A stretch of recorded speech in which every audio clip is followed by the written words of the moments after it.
Well, howdy there, Internet people. It's Belle again. So today, we're going to talk about Putin giving Trump permission to talk to Ukraine.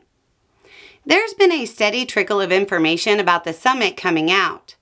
The White House is desperately trying to frame it as anything other than a total failure in which Trump got outmaneuvered in literally every way.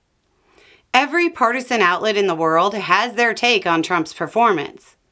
Those trying to spin the meeting as some kind of success or a stepping stone to success are having a real hard time.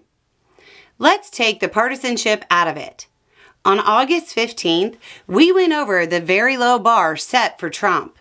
Quote, "The foreign policy world has set a pretty low bar for what they'll consider success. Trump shouldn't attempt to negotiate Ukrainian land, even in theory. And Trump shouldn't make promises about Ukraine's future membership in NATO. Basically, if Trump can avoid those two subjects, it'll be counted as a win. Very simple. Don't try to negotiate things you don't have the power to negotiate." That was it. Ahead of time, before the summit, if he can just avoid doing X and Y, it would be counted as a win. He failed at both. Keep in mind, most serious foreign policy-minded people didn't expect a win, just kind of hoping Trump wouldn't make it worse.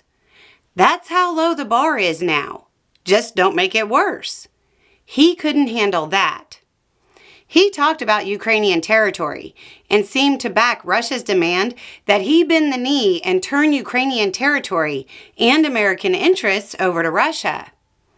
Then, the amazing one is that Special Envoy Steve Witkoff announced that Trump got a concession from Putin, which was, quote, "The United States could offer Article 5-like protection, which is one of the real reasons why Ukraine wants to be in NATO." That's not a concession. That's Trump being played like a fiddle by Putin. Article 5-like protection means that Trump agreed that Ukraine can't join NATO.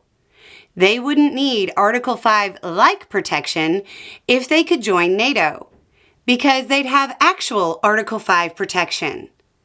If they're excited about this, they don't even know they surrendered yet. There were two things he wasn't supposed to do, and he did both. And Putin got him to do one in a way that let Trump think he was actually winning. Putin was Tom Sawyer, and he's charging the neighborhood kid Trump to paint the fence. That's how bad this is. Trump thinks he won by getting permission from Putin to allow the U.S. to enter into a separate alliance with Ukraine. But Trump allowed Daddy Putin to tell him that Ukraine couldn't join NATO. Putin is dictating U.S. foreign policy to Trump, and the Trump administration thinks they're winning. The takeaway from this is that the U.S. is too weak to help Ukraine right now. Ukraine has to turn to Europe and win with those resources or try to ride out the next 3.5 years if they can. Anyway, it's just a thought. Y'all have a good day.